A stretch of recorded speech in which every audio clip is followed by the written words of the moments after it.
Ladies and gentlemen, I'd like to welcome you to this event, which when we organized it, we didn't know that this was going to be the date of the second debate in the United States, but because of COVID and what happened to Trump, of course this debate won't happen. But anyway, we have a lot to discuss, and as you know, the elections are almost 2 weeks away. We are joining forces now, two institutes, the Institute of Global Affairs of the American College of Greece with the Institute of International Relations of the Panteion University. I'm very happy that Dr. Papasotiriou is here. I have to say something that perhaps some of you do not know. He was an old colleague of mine at Deree, so he used to teach here before he deserted the college to try to find a better future at Panteion University, which I'm sure he hasn't. We also, there's a coincidence here that last week we had Dr. Phyllis, who is the executive director of the institute, but now we have a senior authority, the chairman of the institute itself. So, and Harris, apart from everything else, he is an expert in American politics. He's written a number of scholarly books and articles on the subject. So, I will start without losing any time. I would like to ask him to explain, because the electoral system in America is rather complicated. It's not the one as the ones we use in Europe. As you know, some of you know that in the previous election, Hillary Clinton won the popular vote, but she lost the election from Trump, although she got 2.5, 3 million more votes. 2.9. Huh? 2.9 million more. 2.9, yeah.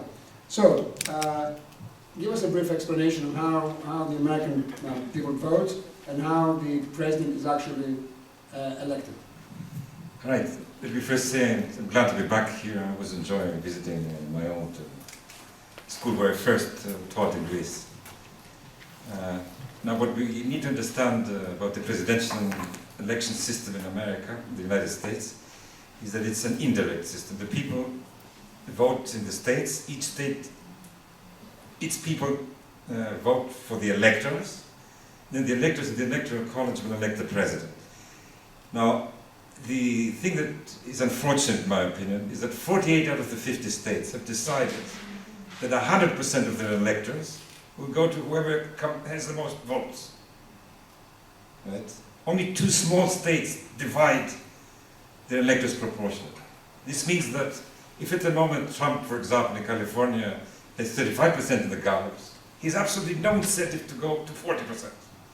Because Biden will get 100% of the electors from California anyway. And Biden has no incentive to campaign in Mississippi or Alabama because we know that Trump will be first there. Therefore, the only states in which the 2 election campaigns focus are the marginal swing states. Swinging states, yeah. Right? Like Philadelphia. It's Florida, Pennsylvania, Virginia, Michigan, Wisconsin, Minnesota, Arizona, Georgia, and perhaps even Texas.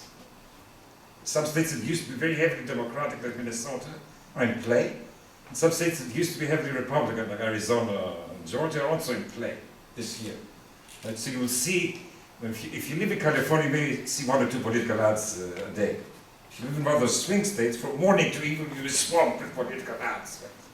So the election will be determined in these 8 or 9 states. Because we know already that the other states, one of the 2 candidates so far ahead, they will get the 100% of the electors. Now, what happened in the last 6 elections, presidential elections, 5 times the Democrats won the popular vote. And yet they only won 3 presidential elections.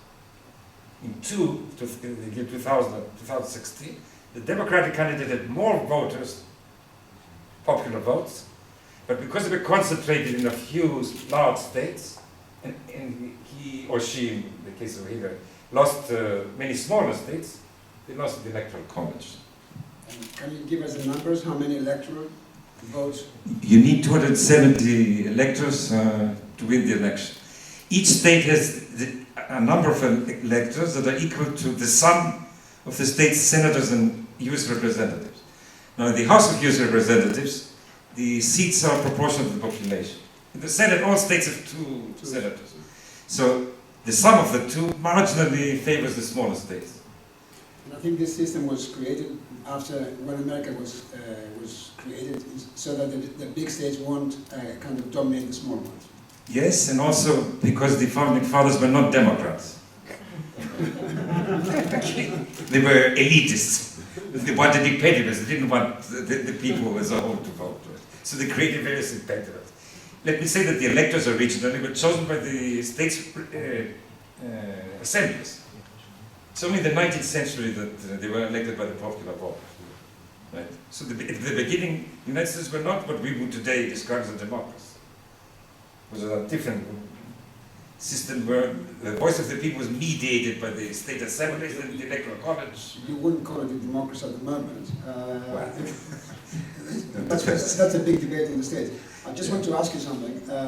Last week, perhaps some of you saw this interview between the editor of Καθημερινή, Alex Papasotiriou, and one of the closest aides of Trump, Bolton, who, like other aides of Trump, of course, was kicked out.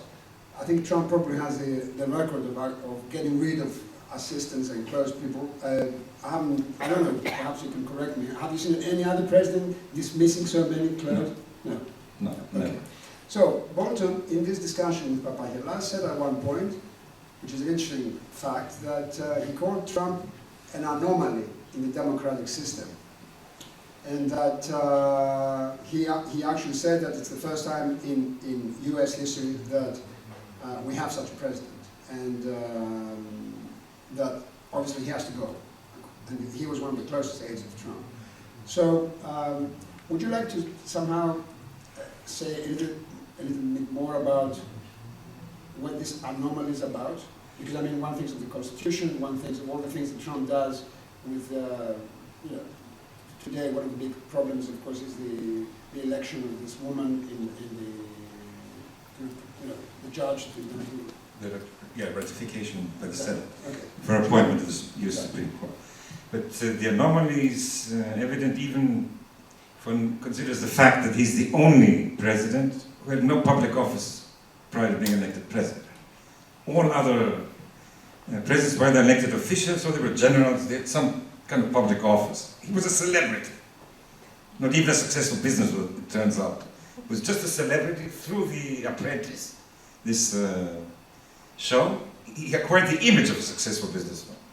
And he ran on the basis of that image. And he acts like a celebrity. I mean, he functions in terms of 24-hour rating cycles. How are my ratings today? Am I doing well? Right? So it's a very tactical approach, not strategic, and very self-oriented. He doesn't care about norms, doesn't care about precedents. I mean, he cares about himself. Yeah. Bolton said something which is interesting, we know about it. He said that Trump only admires demagogues and leaders that are very, very strong, like Erdogan and Putin and the leader of North Korea. That's what he said. And that if he would transform the system in that way. He would like that kind of power that these leaders enjoy. But he can't, of course, because this is the United States of America. He can't actually exercise that power, but he tries, of course, using all sorts of methods. I mean, okay, fake news is one instrument that he uses all the time to discredit everyone. So he wants to defend his policies, and also he's using other tactics with Putin and all that scandal with the elections at the Hillary time and stuff like that. Yeah. And he seems to admire leaders who use their office to become wealthier, like Putin, Erdogan. And to some extent, he does it when he stays in his own hotels. The Secret Service protects him, has to pay the hotels the normal rates. So he makes a lot of money just by staying in his own hotels. And also, I think it's the first time that you have so many family members surrounding a president. I mean, it's everyone around. It's a very small circle, as if he doesn't trust the establishment at all. The question is, which I suppose from the point of view of the European, is why so many Americans find him such an attractive leader, and even after 4 years of leading America and having done all this mess in so many kind of sectors of the American life, and especially with COVID, which was a big pandemic, still he enjoys the support he does. To some extent, the support that he enjoys is cult-like. If you believe in a cult leader, he can't go wrong, can't do wrong. By denouncing anyone who criticizes him as fake news or whatever, any bad story is fake news, he manages to have these cult-like followers this 42% or 40%, below which his popularity never fell. I mean, it was always, actually it was 38 to 45%, that was the range. Never above 45, never below 38. So this 38% is cultlike. Now let me say that many prominent Republicans, intellectuals or elected officials, not elected, operatives, people who ran campaigns, have formed organizations against Trump. These are the so-called never-Trumpers. They're conservative, they used to be Republican, and they are now producing some of the most effective attack ads against Trump. Do you remember that article in the New York Times that somebody in the White House takes away documents that Trump doesn't sign because he doesn't know what he's signing, and they're trying to save the system from Trump. So within the White House there were people who actually didn't trust Trump.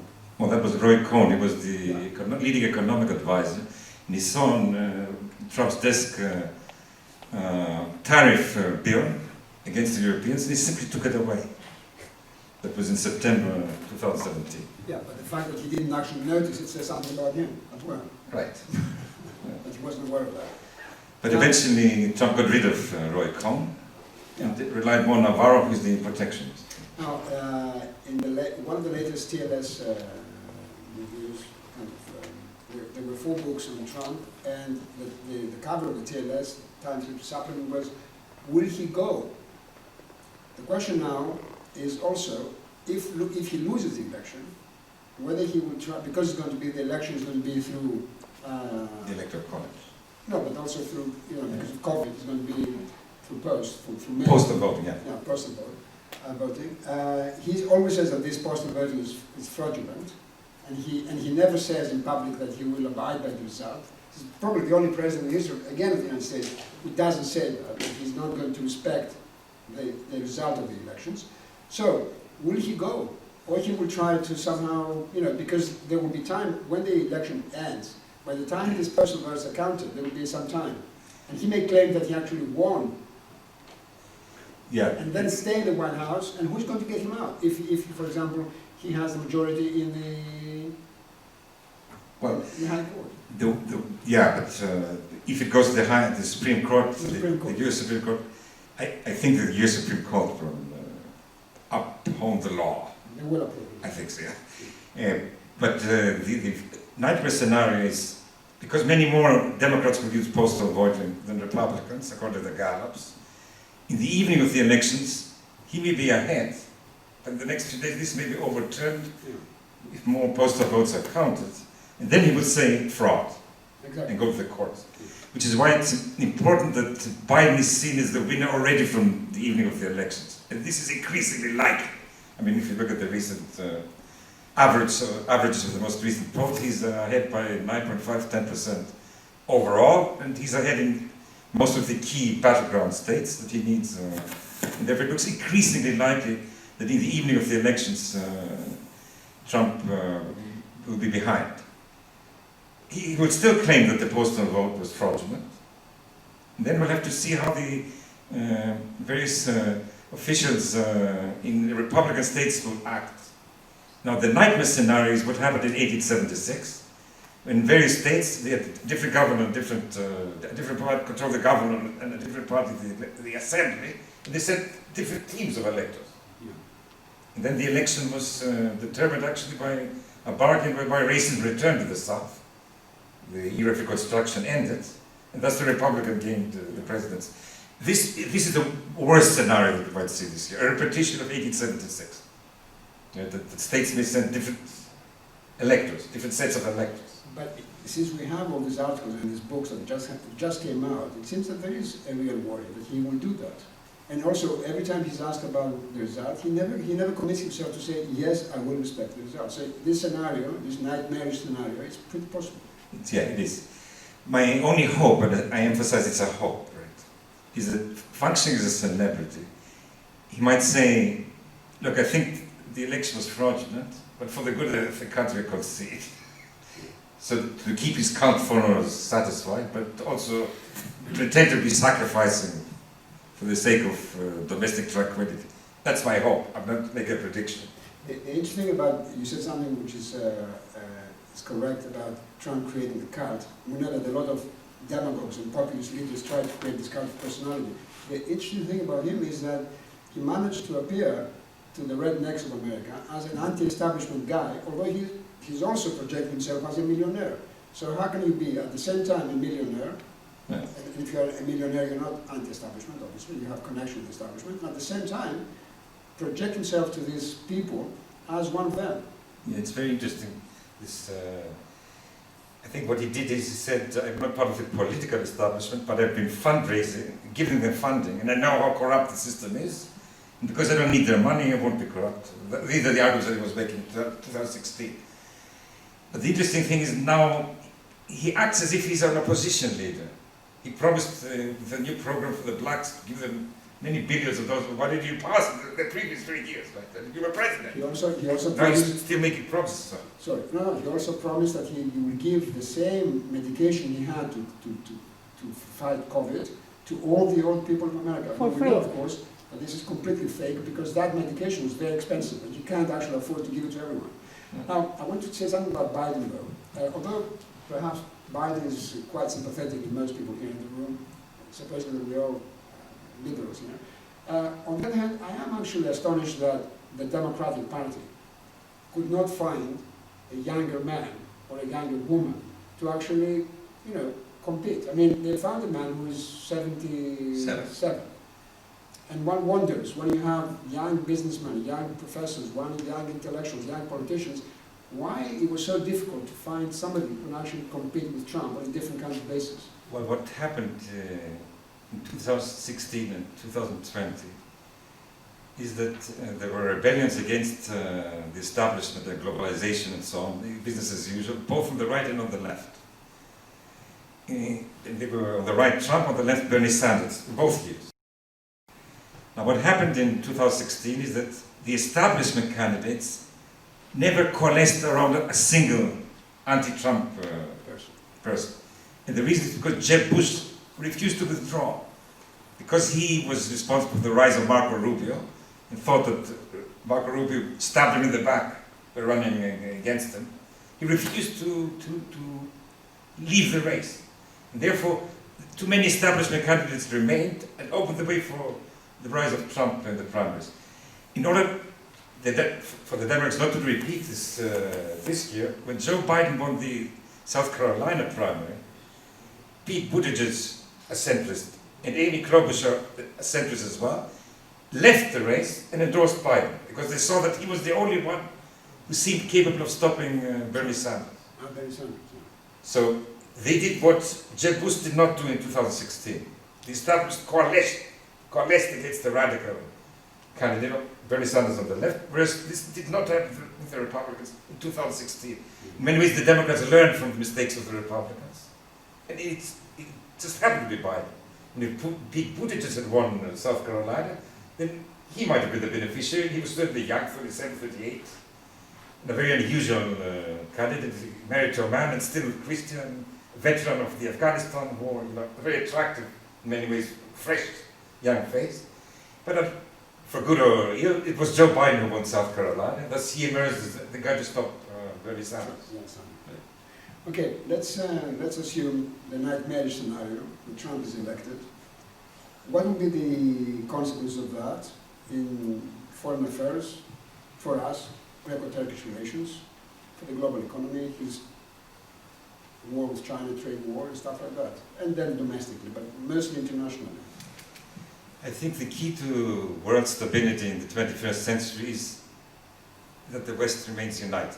So long as the West remains united, the West has more than 50% of global GDP.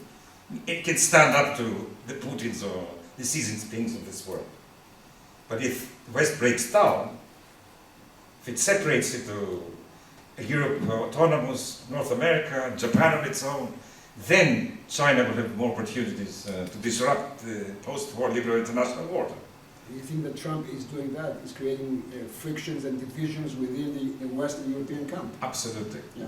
And I think that to some extent his China policy was justified by the fact that China was abusing the rules of the open international economic system. But whatever he's doing with his Western allies is inexcusable. I mean,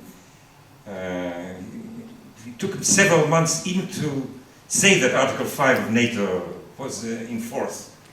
Right? He refused to say this in the first 6 months of his presidency, really undermining NATO. He claims that in terms of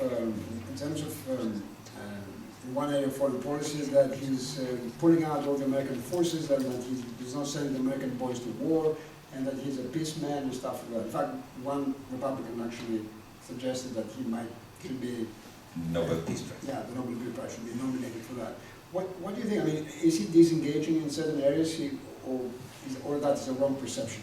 He is disengaging, but that's in continuation of what Obama was doing as well. The last two presidents have realized that American society does not want these endless wars to continue. And so Obama refused to get sucked into Syria and reduced the American presence in Afghanistan and withdrew from Iraq. And now Trump is doing the same, except Trump is doing it in a less diplomatic manner and at the expense of allies like the Kurds in Syria, who fought against ISIS, both in Syria and in Iraq. He sold them down the river. Yeah.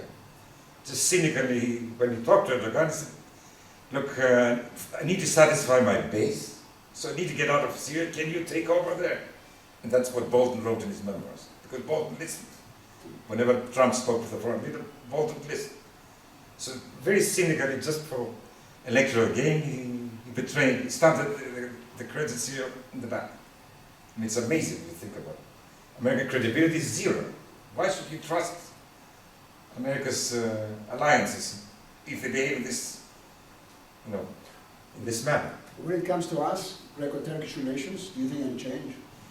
Well, what you see is the very... Sorry, I just want to say that you saw that he got angry with Turkey when Turkey bought the S-400, and he wrote that very funny tweet that I'm going to destroy the Turkish economy, all that kind of rubbish. Of course, he didn't. And it seems that Turkey can get away with things, and if Bolton is right that somehow Trump admires Erdogan as a strong man, etc., he can do the things he just said, right. Then what are we going to gain if he is re-elected? Right. We have to keep in mind that there is a foreign policy that is made by the departments and agencies, the State Department, the Pentagon, and so on, which tends to have continuity from administration to administration. And then there is policy that a president makes who focuses on specific issues. And here, Trump is less conventional. He had business dealings in Russia, or tried to have, before he became president, he certainly had business dealings. He invested in hotels in Istanbul, and in 2009 when they opened up, Erdogan was president. So they seem to have some kind of a relation that precedes the presidents. And that's what makes American policy in our region unpredictable. If Trump decides to meddle, he might do things that do not go the way that the departments would want. Whereas Biden is more conventional. He was for many years the chairman of the Senate Foreign Relations Committee. We know his views. They're very favorable of the Greece and Cyprus. And he will follow a more conventional foreign policy. Therefore, I think it's in our interest to have Biden. Okay. Domestically, what do you see if Trump is elected? One will see further degrading of institutions. Further polarization. He's not alone to blame for the degrading of institutions. There's so much hatred against him on the Democratic base that the Democratic leadership did funny things with the impeachment process.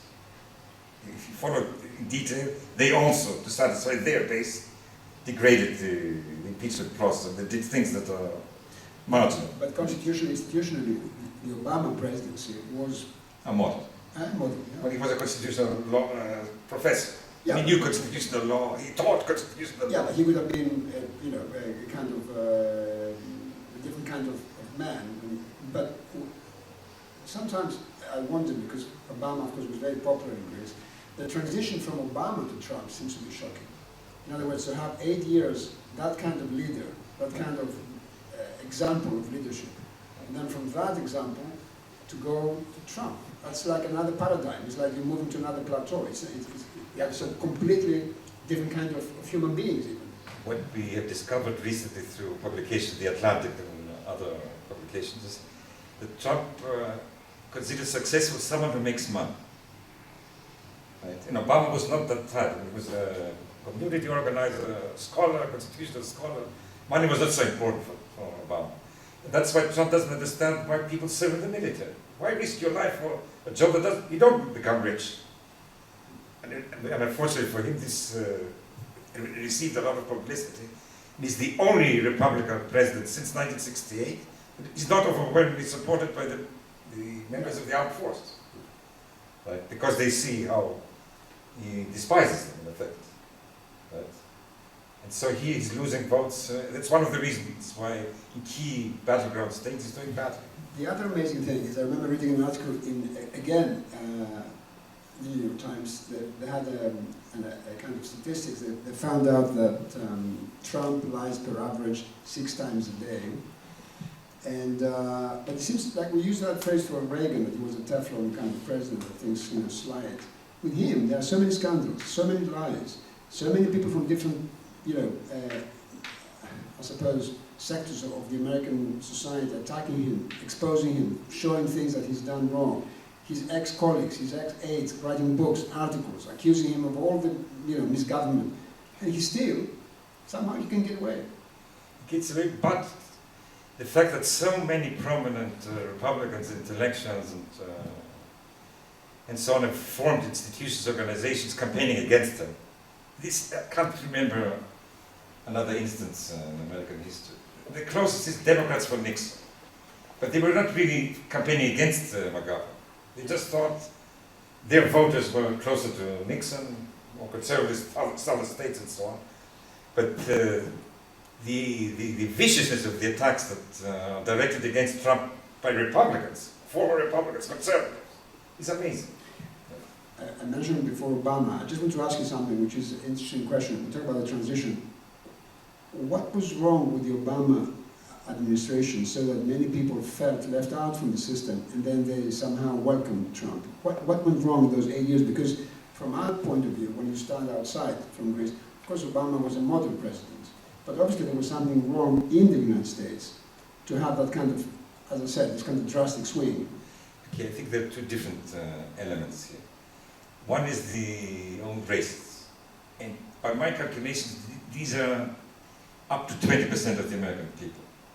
Why do I say this? Because 20% of the American people doubted that Obama was born on American territory. So that's a good indicator of whether you're racist or not. The second is people who felt left out from globalization. And they might vote for Bernie Sanders and then switch to Trump. That's the amazing thing, because Bernie Sanders also was protectionist and against globalization. So these were people who thought this globalization system is good for Wall Street, but bad for the workers in Ohio, whose jobs go to Mexico or China.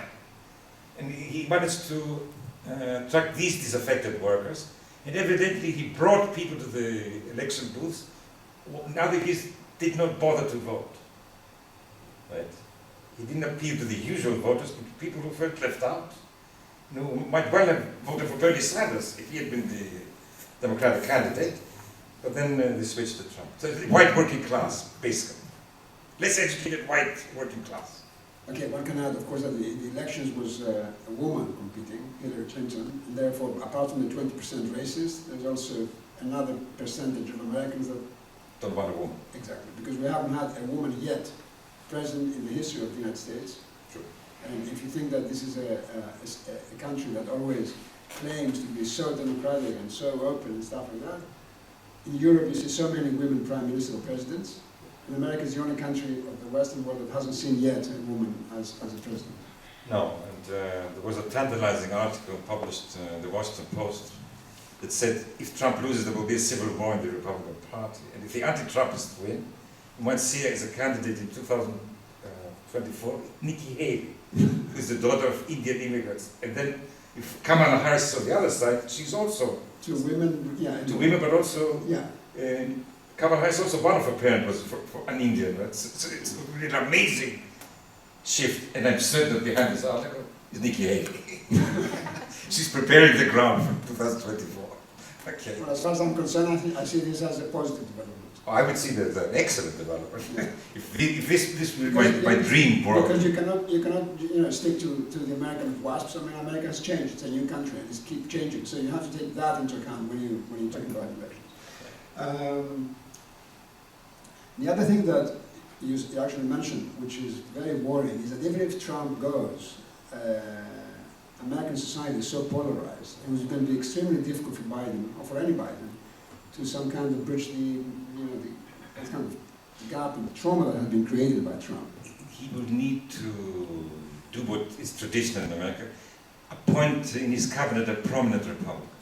Now that's the norm, that's what usually happens. But he needs to find someone who will operate not just the total Republican, but someone who will really be a bridge to the congressional Republicans, so that at long last this polarization will be overcome, at least in terms of producing legislation. Yeah. Here the Tea Party played a very bad role during the Obama presidency. In the last 6 years of Obama, nothing passed. Why? Because the moderates in the Republican Party who wanted to produce legislation with Obama were afraid that in the primaries, the Tea Party would punish them. And so nothing significant was produced after the midterms of 2010. And we hope that this will change now, at long last. Do you want to comment on this latest developments on the Supreme Court with this attempt by Trump? Because in the previous election, it was agreed that you cannot appoint somebody in the Supreme Court before the election. You have to wait, and the Democrats agreed with the Republicans. No. The Republicans, the Democrats disagreed. Then, yeah. The Democrats said, but it was in February. Yeah. Okay, but I'm sorry. Here I have to say something. I've been studying American history. And in the 19th century, John Adams was defeated by Thomas Jefferson, and he appointed someone to the Supreme Court after he was defeated. John Jay, and then John Marshall. In those 2 months. And that's happened again with Martin Van Buren, defeated by Tyler, and then he appoints someone to the Supreme Court who passes. And again by another, Harrison. So there is a 1892. So what the Republicans should have done in 2016 is simply, the president is, if the party is from one power, and the Senate is controlled by the other party, then the Senate does not pass in an election year. If they're the same party, then the Senate passes. That's the president from the 19th century. Okay. Right? And I studied this, and I've published an article about it on the World in the Association of International Studies. Okay. Right? The presidents from the 19th century. So you see what's happening now is not a kind of an anomaly without precedent, but it is a problem here. It is a problem. It exposes the Republicans as hypocrites because they were saying different things in 2016. That's clear. But it's not does not go against the presidents from the 19th century. Okay. I say this as a scholar. I don't like the fact that this appointment was made. But you're certain that if and this is the reassuring thing, that even if the Supreme Court is in the hands of the Republicans, if the nightmare scenario operates and Trump, the night of the elections, claims that he won, he doesn't wait for the postal votes to be counted, the Supreme Court will... I'm convinced that it will be a 9-0. When it comes to such a central issue as a democratic election, I mean, these 9 lifelong appointees will do the right thing. Okay. Just like Nixon appointed 4 members to the Supreme Court, but it was 9-0, hand over the Watergate tapes. But when it came to such central issues, the court is a very serious court. They will follow the law, I think. I'm convinced. Okay, good. I think we can open the floor now for questions. Nikos. Thanks very much, Professor. 2 questions. One for the domestic, one for the foreign one. Now, I know all the rage is about the deliberations to nominate the SCOTUS. However, Trump is one of the very few presidents that has appointed 180 judges so far. You mean the law limits? Yes.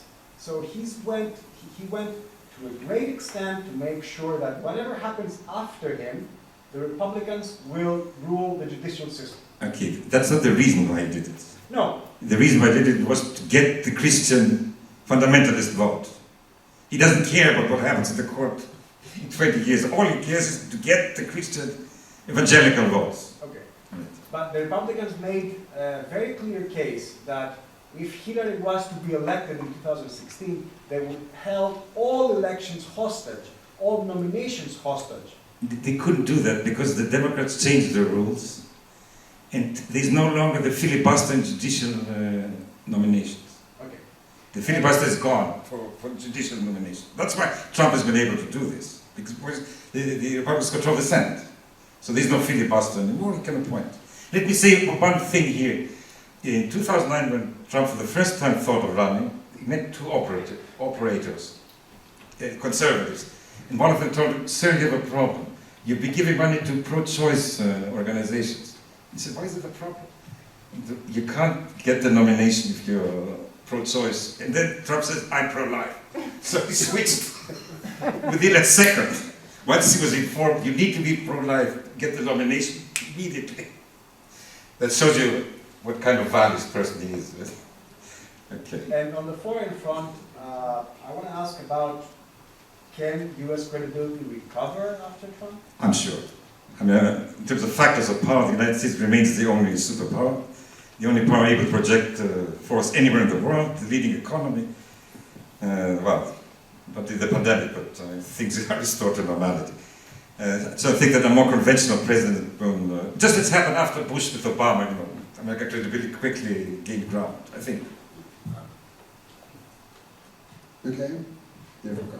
My question, first of all, thank you for an excellent. Thank you for a very interesting exchange until now. Is this working okay? Yeah. My question follows on from your response to Nico's first question. We heard lots of very disturbing things come out of Donald Trump's mouth. And one of the most disturbing things to me was a comment made about Joe Biden. He said he's against God, he's against guns, and he's against energy, our kind of energy. He said this in the summer.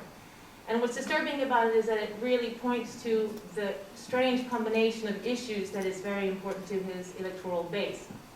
And focusing on the God part, we know, as you were just mentioning, white evangelical Protestants are amongst his strongest supporters. Recently, the Pew Research Center published a report indicating that his approval ratings have dropped tremendously amongst white evangelical Protestants, down to 60%, and yet 80% still say they will vote for him. But especially women, that have been leading. Dropping, yes. So could you talk to us a little bit about what's at stake for this particular electoral base for Donald Trump? What's at stake for them? Well, first of all, Biden is a Catholic. He's now appealing to the Catholic voters. So he's not conceding the Christian vote to Trump. Second, he has explicitly stated he's not against fracking. Right? He's against fracking in certain circumstances where the environment is at risk, but not overall, in general, against fracking. So Biden, and also Biden's stand on guns is not the most liberal. I mean, he's quite centrist on issues like that. So Trump may try to portray Biden in a certain manner, but he's not succeeding. And one of the reasons he's not succeeding is that Biden doesn't have the negatives that Clinton had. A majority of the American people had a negative opinion about Clinton. They also had a negative opinion about Trump. But the same does not apply to Biden. He does not have these negative images. Right?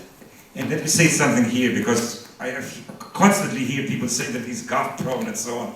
I think that's largely deliberate.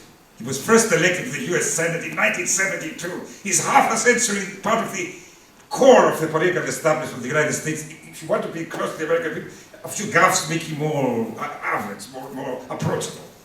You see what I mean? You can't be for so many decades at the center of power and not be really smart and understand politics really clearly. So the gaffes, to some extent, Uncle Joe sort of being more approachable for the average, the ordinary American. Right? That's my opinion, my interpretation. Okay. We have a question here from the online audience, from Mr. Livardi. What do you think is the profile of the average Trump voter in comparison with the Biden voter? What's the average profile of the... The average profile of the Trump voter in comparison with the Biden? The average profile of Biden.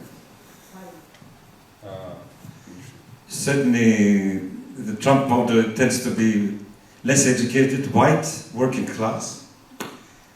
And now he's losing women, suburban women. That's why he's down in various states.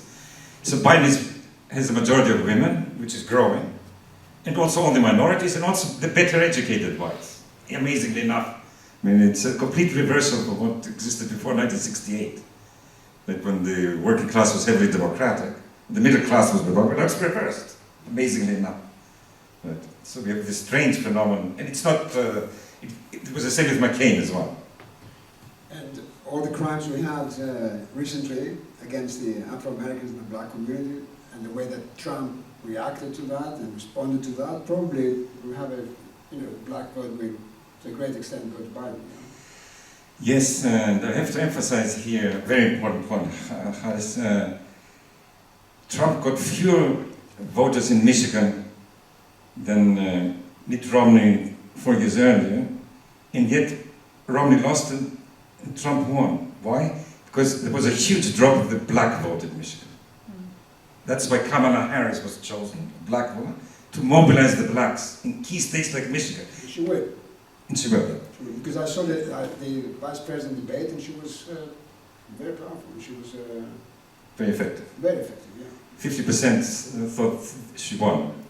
That's a good indicator for the popularity of Biden at the moment. It's 50 to 42. So the black vote, very important. And unfortunately, he did not succeed in getting them out.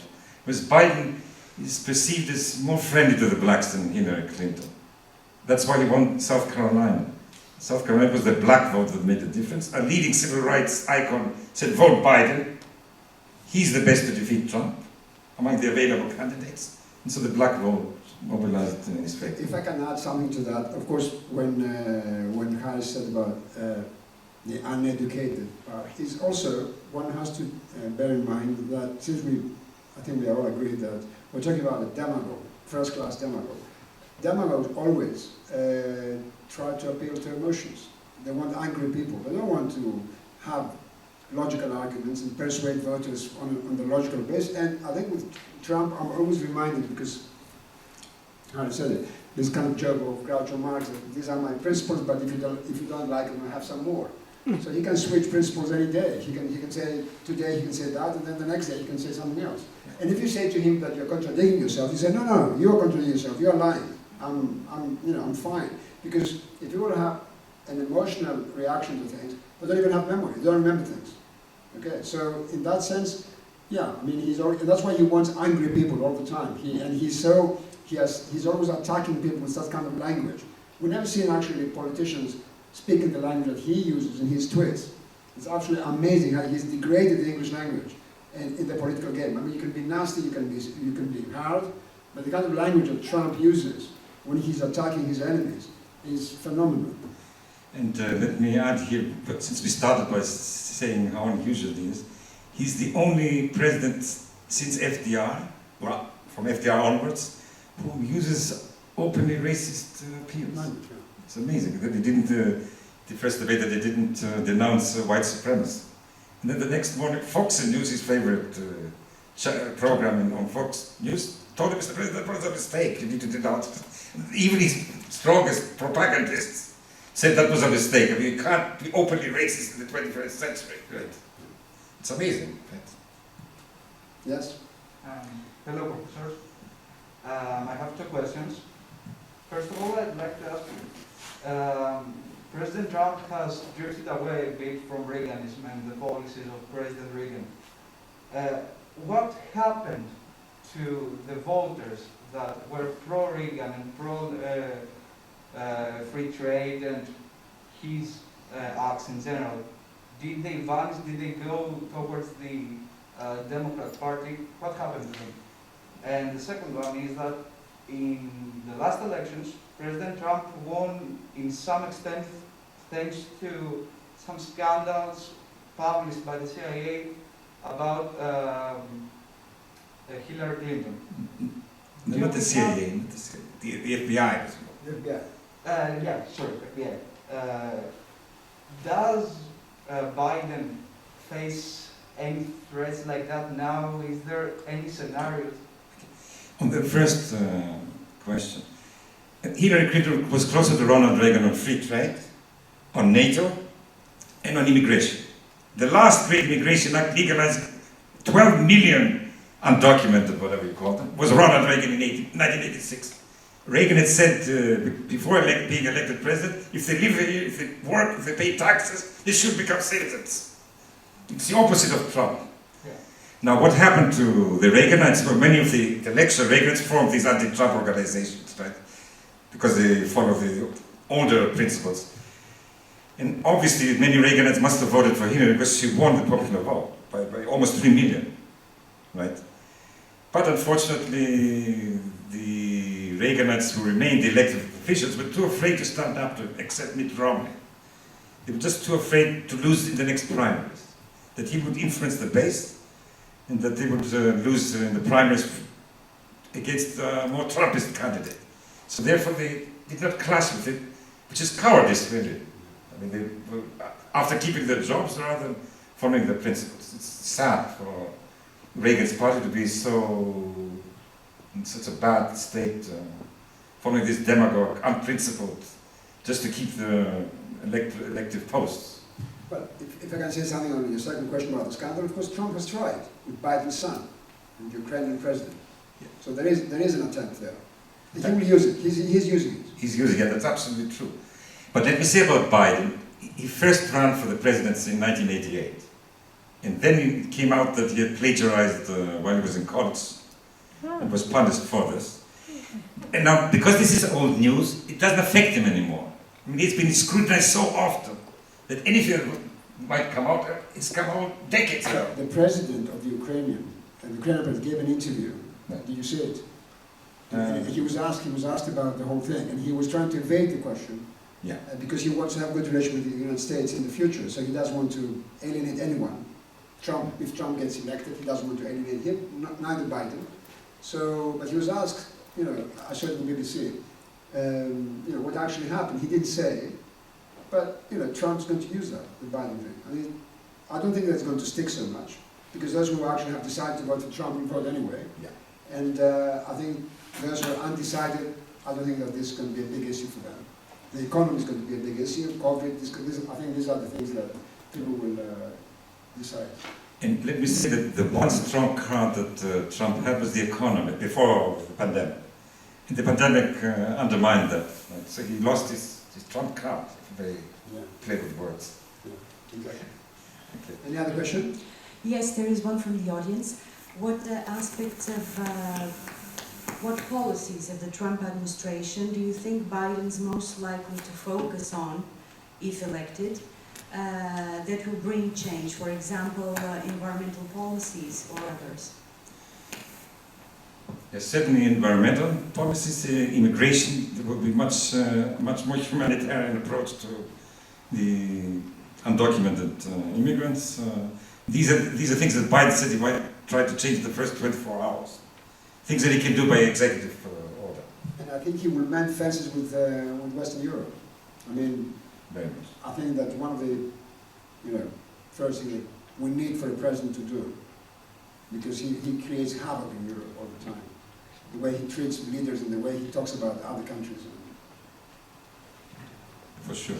Yeah. We will see. Yeah.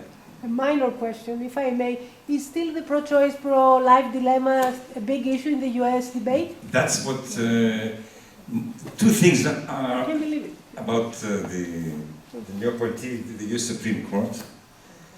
The reason why the liberals are so angry about it is one, Roe v. Wade, which is about pro-choice, the decision in 1973 by the Supreme Court that the right for women for choice on abortion is adumbrated in the Constitution. And the second is the Affordable Care Act. The Trump administration has joined in a suit against the Affordable Care Act. It will decide in November. And liberals are afraid that if the court becomes 6-3, that the likelihood of AKA being overturned increases. And that's what they're using primarily as an electoral argument. The Affordable Care Act, that many people with pre-existing conditions won't be able to get insurance, or the insurance will be too expensive if the Affordable Care Act is repealed. So, I'll take a second chance. I'm afraid you had misunderstood my original question about Trump saying what he said about Biden as being against gun gods, etc. Of course, none of that is true, but what I find disturbing is that this electoral base is it's so powerfully embracing the white evangelical Protestants, the pro-gun people as well, and those who are not on board on climate change and trying to limit environmental harm. But what I was asking was, what is at stake for these people who, like you say, Trump has tried everything to get their vote by packing the courts, the lower courts for them. So Roe v. Wade is one. Do you know what else is at stake for them in the future? You know, to keep Trump on board in terms of what are they expecting, these white evangelical Protestants especially, from Trump? Well, it's well, Roe v. Wade, which I don't think Roe v. Wade is likely to be overturned as a whole, but what the Supreme Court is likely to continue doing, which it has been doing in recent years, allow states to restrict, not allow late trimester abortions and so on, make it harder for women to have access to abortion, not overthrow Roe v. Wade completely, because it's not, what, 47 years, it's been around for many decades. But same-sex rights, for example, are more recent issues. The cake baking case, for example, and other such cases coming close to the Supreme Court about your rights to not for same-sex wedding, things like that. Yes and no. These are symbolic things that affect very, very few Americans, but agitate a lot of Americans. Insignificant. The toilets with 2, 3 bathrooms, which the average American really doesn't care about. It mobilizes the base of the liberals. Anything else? Any other question? Yes?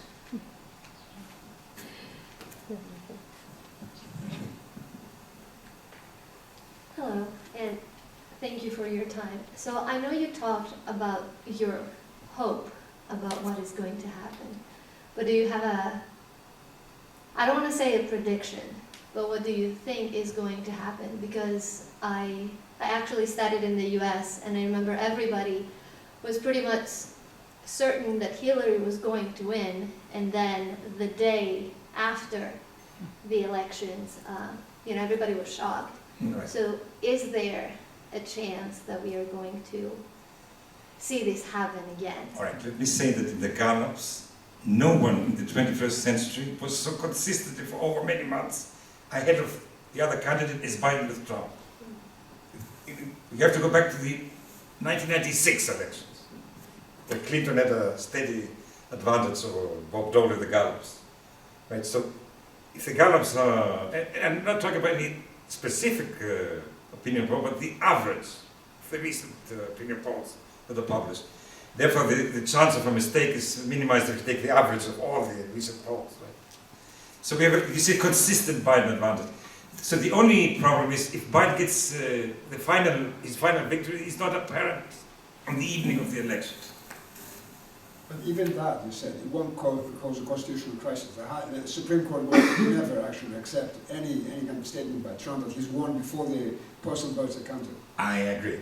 So the worst... Just temporary, just for a couple of days. Might take, however, I don't know how long the process... I mean, He will polarize more society by his statements. Yes. Yeah, that's the damage. And then you might have violence on the streets, supporters, opponents clashing, again degrading American democracy.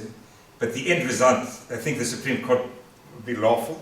So if the legal winner is Biden, and Trump doesn't want to leave, the Secret Service will physically remove him on the day of the inauguration. Because in the end it's a country with the rule of law. I mean, that's the tradition. All right.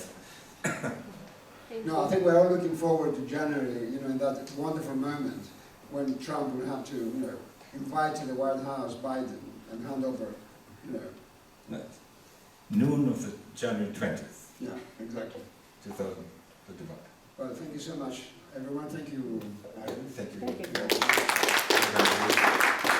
And, well, just 2 weeks ahead, we will know whether Professor Papasotiriou optimism is well-founded. I hope it is well-founded. Nobody wants in this room another shock, like we had with Hillary Clinton. And I also believe that Harris is absolutely right. So we can actually have another meeting to celebrate, a post-election celebration.